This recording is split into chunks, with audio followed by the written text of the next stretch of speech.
think I want to ask Emily to propose for marriage. And I said, okay, we talk about it, and you know, back then, 10 months, right, Camille? It seemed like a long time. it wasn't going to get here. Yeah. But then, the more time ran off, the faster time went.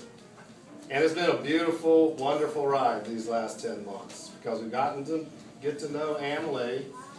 And for us, it just has really been a special time. And I really love these two.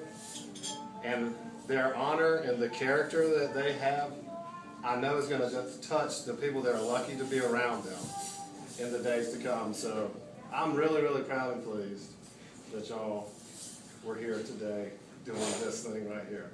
So this is your time. All right, so, and also I want to thank Ed and Camille because during this whole process of the wedding, the communication and the coordination has been perfect. And it has really made our experience very pleasant during this time, so thank you very much. And also, everyone here, the wedding party, a special thanks to everybody because everybody here has a special meaning to Drew and Ann Lee. So I really want to appreciate everybody's time and effort and the traveling, Alabama, Jacksonville, Florida, Kansas City. I think that you got the farthest distance away, Julie and Brandon. Anyway, I really appreciate everything that y'all have done for Drew and Ann Lee. And it's a special time, and we're really happy that all of y'all are here and being able to experience this. And so I really got two things that I want to talk about. I want to talk about love, and I want to talk about milestones and defining moments. In the Bible, there's a verse that says, husbands must love their wives. Now, preceding that verse, there's another verse about wives, but that's another story. We're going to leave that one alone for tonight. Yeah, we're going to leave that one alone for tonight. Sometimes it's controversial. Yeah. But I think that verse is important because you could switch the subject line for either wives love their husbands or husbands love their wives. But you know, if you could suspend that verse in air, husbands or wives must love their husband or wife. And you put a scroll under the word love. How deep is that word love in that verse? And how vast and how vague is that word in that verse? Husbands and wives must love their husband or wife. If you had a scroll attached to the word love while it's suspended in air, and you unrolled that scroll, and that scroll would never end, would it? I mean, it's endless. It's such a to-do list, and we never get it right. Just so you know, we never get it right. We try real hard. We work at it, but we never get it right. So don't worry about it. You're going to be right along with everybody else. Okay? But because that verse is so vague, there's a poem that I know by Oscar Hammerstein II. It's very short, and I think it really kind of rolls it all together. And it says, I might want to look at this because it's the third verse. I want to make sure I get it right, because it means a lot. And it says, a bell isn't a bell until you ring it. A song isn't a song until you sing it. Love in your heart isn't put there to stay. Love isn't love until you give it away. That's the most important thing y'all need to do to each other, is give each other of your time. All right, so, and then milestones and defining moments. Sometimes, those are the times in our lives that define our character. So people look at us as individuals, and those are the moments that our perceptions for other people create in us. Sometimes the milestones and defining moments are huge, planned out, organized, like the birth of your first child, first day of school, professions of faith. baptisms, soccer championships, recitals, graduations, first day at MEPS for the Marine Corps. We got any Marine Corps guys here? What about Air Force, Kate and Will? Let's see, what are some other times? Let's see. Rehearsal dinners? How about wedding days? Those are things that we work so hard for, and we plan so hard, and then when they get here, they're special times. Sometimes those milestones and defining moments are very subtle, and you don't even realize they're coming until they hit you. And when they do, you put a little smile comes on your face, or tears come to your eyes. And in December,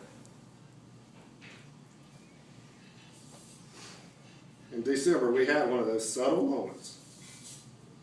And I pulled all the Christmas decorations down. So we decorated the house. Jill noticed there was something missing. We didn't have enough stockings hanging on the mantle. So Jill said, this is not going to do. We're going to have to go and get some more stockings. So, and the ones that we had, I thought was pretty cool. At this point, they didn't work at all, did they, Jill? So she went and got these beautiful stockings monogrammed with everyone's names on them. And it took about a week for them to come back. And when I came home from work that night, Jill and Madison met me at the door, and they rushed me into the mantle to show me the stockings. And then when I was looking there, they were so beautiful, I was amazed. And then Jill says, check this out. I just sent Drew a picture, and she showed me the picture of the stockings hanging there and texted it to Drew. And then Drew replied, and Jill and I stood there with tears in our eyes when we read, you guys are great, and Lee is crying. So that was a milestone for us in our very solemn moment. So I'm going to be the first one to offer up a toast to Drew and Ann Lee. We have so proud and happy to have experienced your past milestones and defining moments, and we look forward to sharing those future milestones and defining moments with you for the rest of your life. Cheers. Cheers. Now, Ed.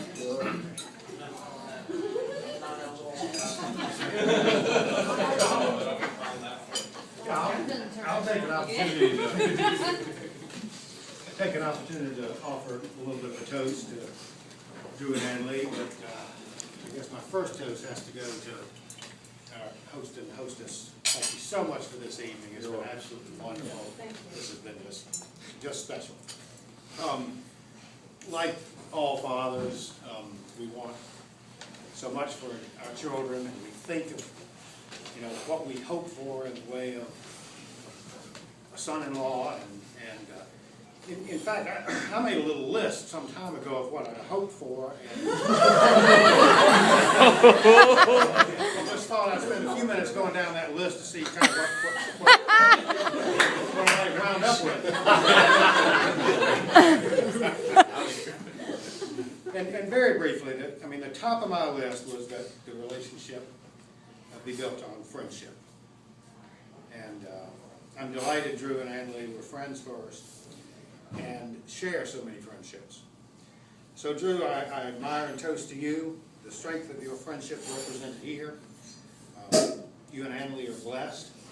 And even you may not even have another friend in the world besides the people in this room, but this is a real strong group and very important. So I appreciate the friendship. Very important to me. You're a lucky man to have such good friends. So I toast to that. Second on my list was respect and consideration. And Drew, I toast to you as one of the most respectful young men I've ever met. Your respect for fellow Marines, for your family, for Ann Lee's family and friends. But your amazing sense of respect is that if something is important to someone else, you unequivocally extend your respect and patience to what's important to them becomes important to you. I notice that in every dealing we've had, and I appreciate that very much. and extend it to, I'm sure all of you have felt that, and I see it even in extending that kind of respect and patience to even things like German shorthaired. How you manage that, I just don't know. So that's certainly worth a toast right there. Lastly, I have on my list responsibility, responsible, and I wound up with someone who has already demonstrated how a responsible person you are, and Anley assures me that no matter what goes wrong, you'd be responsible.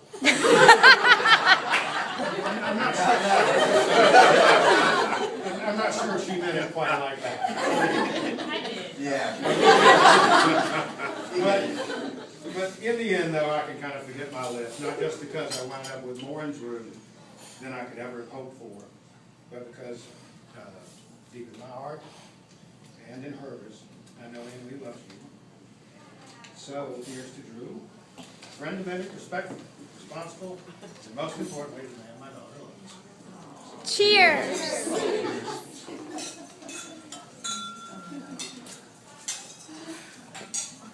Okay.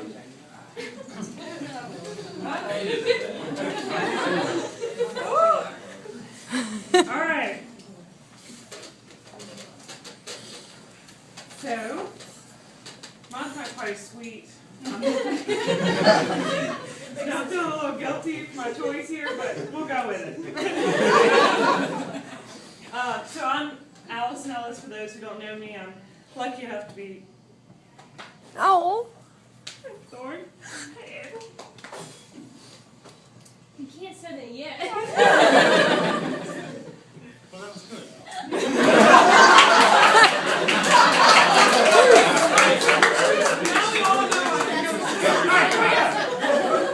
Yes, all right, so here we go. The first time I heard about Drew was a phone call from Ann Lee saying that although she was dating Bart, my husband's best friend, Drew would ask her out on a date and that she felt in her heart she should go. They went on the Thriller, and for those of you who are not familiar with Charleston, the Thriller is part high-speed boat ride and part Michael Jackson tribute, which makes me laugh because a few years ago, Anley wouldn't have gone close to either one. But anyways, the second phone call I got from Anley was that she was dumping Bart's friend and that she had found the one. A month later, I met her Woodlands, and I knew she was right.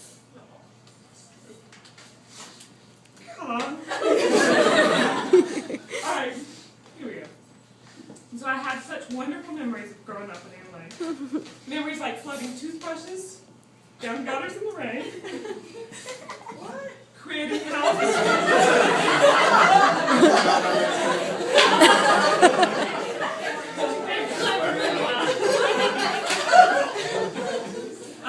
Creating houses for fairies.